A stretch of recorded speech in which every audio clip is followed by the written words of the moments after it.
வணக்கம். என் தமிழ்த்தாய் தொப்புள் கொடி உறவுகளே, பழமையான சங்க இலக்கியங்களில் ஒன்றான நற்றிணை பற்றி மிக எளிதாக இந்த பதிவில் காண்போம். நற்றிணை என்றால் என்ன? நற்றிணை என்பது 400 காதல் பாடல்களின் தொகுப்பு.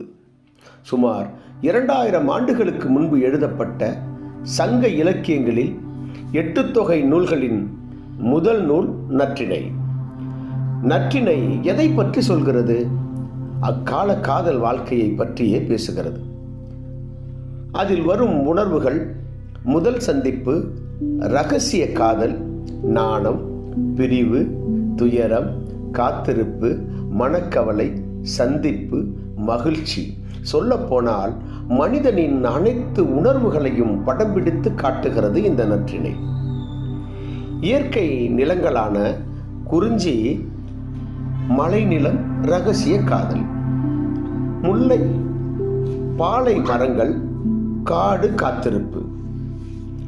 மருதம், நெல்வயல், பிணக்கு.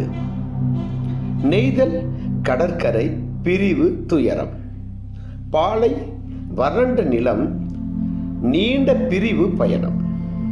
உலகில் இயற்கை நிலங்களை ஒரு மனிதன் எவ்வாறு பிரிக்க முடியும் என்றால் தமிழர்களை தவிர வேறு எவரால் முடியும்? நற்றிணையில் தோழி என்ற கதாபாத்திரம் மிகப்பெரிய முக்கியத்துவம் பெறுகிறது. அவள் காதலிக்கும் காதலனுக்கும் இடையே ஆலோசனை சொல்லவும், எதிர்வரும் பிரச்சனைகளை சமாளிக்கவும் இன்றல்ல அன்றே நண்பர்கள் காதலுக்கு தேவைப்பட்டிருக்கிறார்கள் என்பதை இந்த நற்றிணை நன்றாய் விளக்குகிறது. நற்றிணை ஏன் இவ்வளவு சிறப்பு பெறுகிறது தெரியுமா என் தோழர்களே? எளிய வார்த்தைகளில் அழகான உணர்வுகளை சொல்கிறது. இயற்கையை பயன்படுத்தி மனித உணர்வுகளை சொல்கிறது. தமிழ் கலாச்சாரத்தில் பெண்களின் பங்கு என்ன என்பதை சொல்கிறது. சிறிய பாடல்களாக இருந்தாலும் ஒவ்வொன்றும் ஒரு ஓவியம் போல் உயர்ந்து நிற்கிறது. மனித உணர்வுகளை தட்டி எழுப்புவதால் தான் இந்த நூல் ஆகச் சிறந்ததாக கருதப்படுகிறது.